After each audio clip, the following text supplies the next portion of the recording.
Nakitaan ako ng evidence ng PDEA. Doon sa listahan, nandoon yung pangalan mo. Sinasabi ko na sa inyo ngayon, si Bongbong Marcos bangag noon, ngayong presidente na bangag natin ang presidente. Lahat naman kinalibutan ako. Yung punta ni Attorney Vic is talagang vom, va yun, okay? Yung pagpunta ni Attorney Glenn Chong, iba rin ang, kumbaga kanya-kanya silang litanya, kanya-kanya silang expertise sa pasabog doon. So, si Attorney Vic, kumbaga, they have common denominator about the people's initiative na binubudol ang Pilipino. So lahat ng mga speakers doon, ang pinag-uusapan doon about sa concern nila na hindi dapat ganun ang way ng kung gusto magpalit ng konstitusyon o gustong ibaguhin, di ba? Ang common denominator ng lahat ay wag linlangin ang bayan.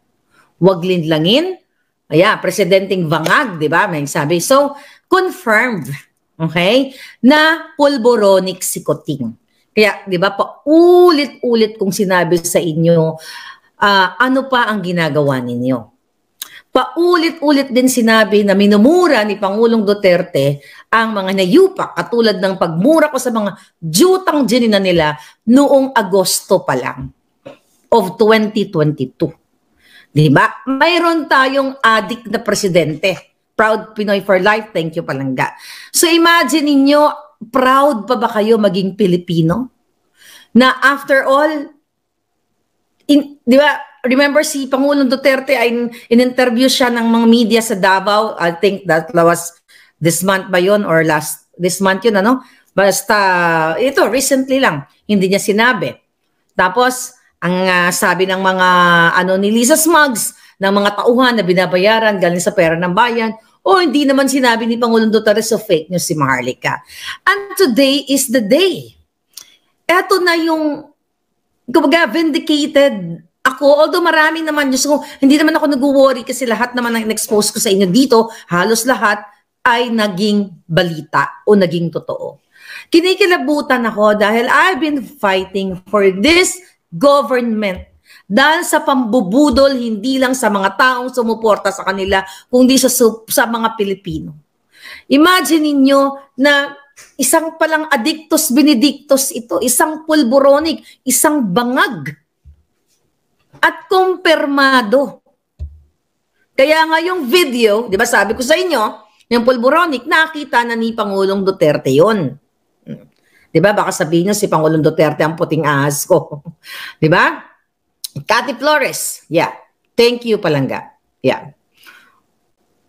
Oo. Yeah. Salamat. Nagsabi ng loka-loka. Maluloka talaga si Lisa ngayon.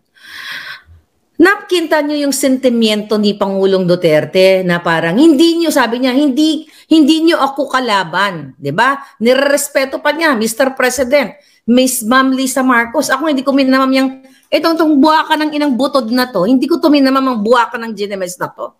Dahil pulboronic, bangag din to everyday. Okay?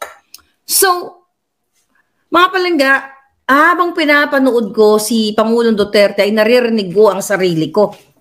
Diba? Kasi yung mga words na ginagamit like bangag. Diba? Although that's a common word, but, nung narinig ko si Pulong Duterte, na sinasabi niyang, gusto niya pang pulboron something, di ba, sa stage. And that's my word. So, ibig sabihin, naririnig tayo ng mga taong nasa gobyerno. Okay? Si Pinoy ako, thank you. So, naririnig tayo, nagbunga na nga yung gabi-gabi, araw-araw hindi ako nagpapahinga, puyat, puyat dahil gusto kong marinig ng taong bayan kung saan ako nanggagaling. Imagine mo, isa ako sa sinabi nga ni Lisa Ahas Arandas Mag sa #1 supporter nila. Tapos,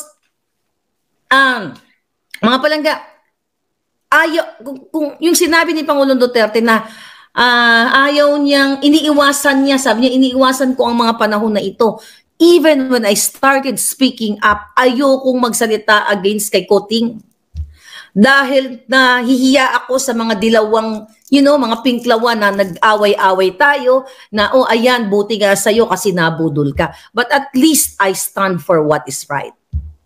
And since August of 2022, when I started speaking up, just by myself, ang daming nagmura, ang daming gumawa ng engkwento, and today, in Davao, is the day, the Speak Up Day. At alam ko, tuloy-tuloy na at umiikot na ang tumbong ng Malacanang dahil nung kaninang maaga pa, nung si Attorney Vic pa lang ang lumabas at si Attorney Glenn Chong, lalo na si Attorney Vic ay talagang napayuko si Kuting ng Norte, si Marcos Jr. doon sa Carino Grandstand. Dahil ang intention talaga nila ay budulin, pahirapan ang Pilipino. Iparinig muna natin yung ni Pangulong Duterte bago ako magtuloy-tuloy. Okay? Ito, mga palangga. Ma'am Lisa Araneta Marcos, hindi ninyo ako kalaban. Wala akong sinasabi ng masama. Hindi lang ako makakampanya noon. Alam mo, iniiwasan ko ito. Itong panahon na ito talaga ang iniwasan ko kasi mapipilitan ako ngayon magsalita laban ng mga tao sa gobyerno. Alam mo, Mr. President, hindi ako maghihingin ng tawad. Kagawan mo yan eh. It is your responsibilities sa sarili mo. What you do in this world binds you. Iyo yan. Huwag mong sisihin ang ibang tao kasi sarili mong utak at katawan yan. Nung ako'y mayor, pinakitaan ako ng evidence ng PDEA.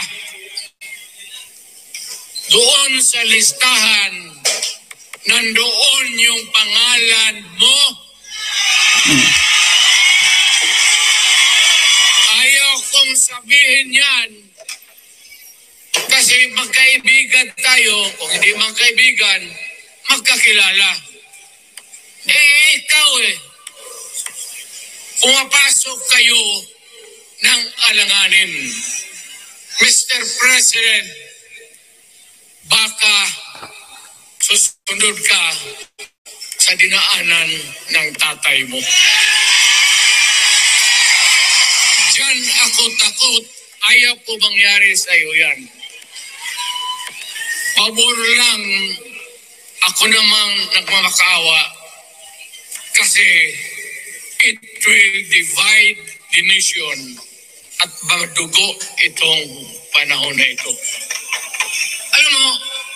Yeah, hanggang doon na lang mga pala. So narinig nyo, di ba? Coming from the statement sa bibig ng ating former president, di ba? Ang kwento kasi niyan, mga palangga, actually tipid pa yun Pangulong Duterte. Ang totoong kwento niyan, I don't know kung nasabi ko na sa inyo, na nakiusap si Senator Amy, I think I told you about it, na wag nang ilabas yung kanyang kapatid. I mean, na involved sa droga. Kasi, I think sinabi ko sa inyo, na parang sinubukan nilang ni Senator Amy na i-fix, when I say fix, na i-rehab, di ba? Ayusin yung kapatid niya na maging hindi na pulboronic or kasabwat ng mga pulboronic. Pero ano nangyari? Lalong lumala, di ba? Yung paulit-ulit kong sinasabi sa inyo na sinasama pa ni Kuting Jr. ni Marcos Jr.